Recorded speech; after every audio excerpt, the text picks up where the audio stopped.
My name is Yona Wisdom, and this is a guide to Olympic diving.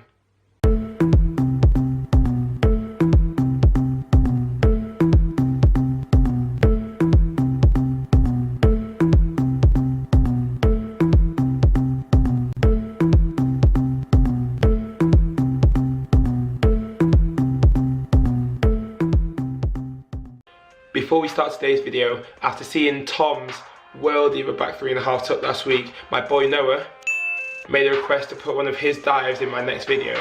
So I told him to send me one of the best reverse 3.5s he's ever done on 10 meter, and he sent me this.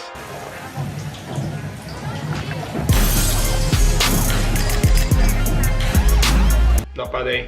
Anyway, if you missed last week's video, make sure you check it out. I'll put the link in the description below, and I hope you enjoyed today's video. Here's where things get a little complicated. For reverse on springboard, we combine the hurdle approach that we use on forward with the direction of rotation for backwards. This means that we're spinning back towards the board. On platform, all reverse takeoffs are now done from a standing position. Although back in the day, some of the OGs of diving would actually use a walking or running takeoff. This is legendary University of Miami coach Randy Abelman diving at the 1980 US Olympic trials. One of the most iconic moments in Olympic diving history happened in this direction. If you know what's coming and don't want to see it again, I suggest you skip forward a little bit. But in the 1988 Olympic 3 meter prelim, whilst doing a reverse 2.5 pike, Greg Louganis hit his head on the board. Yesterday, in the 9th round of the preliminaries in the men's springboard competition, Greg Louganis attempted a reverse 2.5 somersault pike position. He hit his head on the board.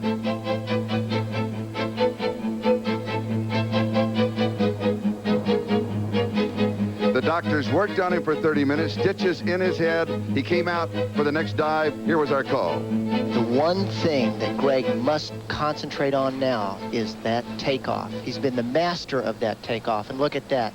He's taking the edge off the tension right now. But he must get his hips in line and get right on the end of that board.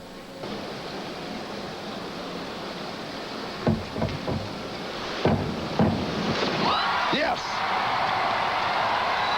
What an athlete! There's the patch on Greg Louganis. He has stitches underneath. That's a waterproof patch. He then went on to win the gold medal, successfully repeating the reverse 2.5 pike in the final, but without hitting his head on the board this time. Nowadays, on the 3 meter, the reverse 2.5 pike is going out of fashion in men's diving. Instead, the reverse 3.5 is almost a necessity. Ever since Mark Lindsay became the first person to go over 100 points on a single dive.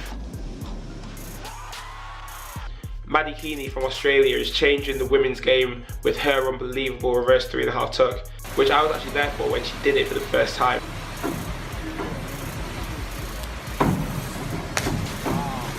On 10 meter, the top male divers will be doing the reverse 3.5, whereas most women will opt for the easier but more beautiful reverse 2.5 tuck. For me, on 3 meter, the reverse 2.5 pike was actually one of my most important dives in 2016, and I did my best one ever in the World Cup semi-final.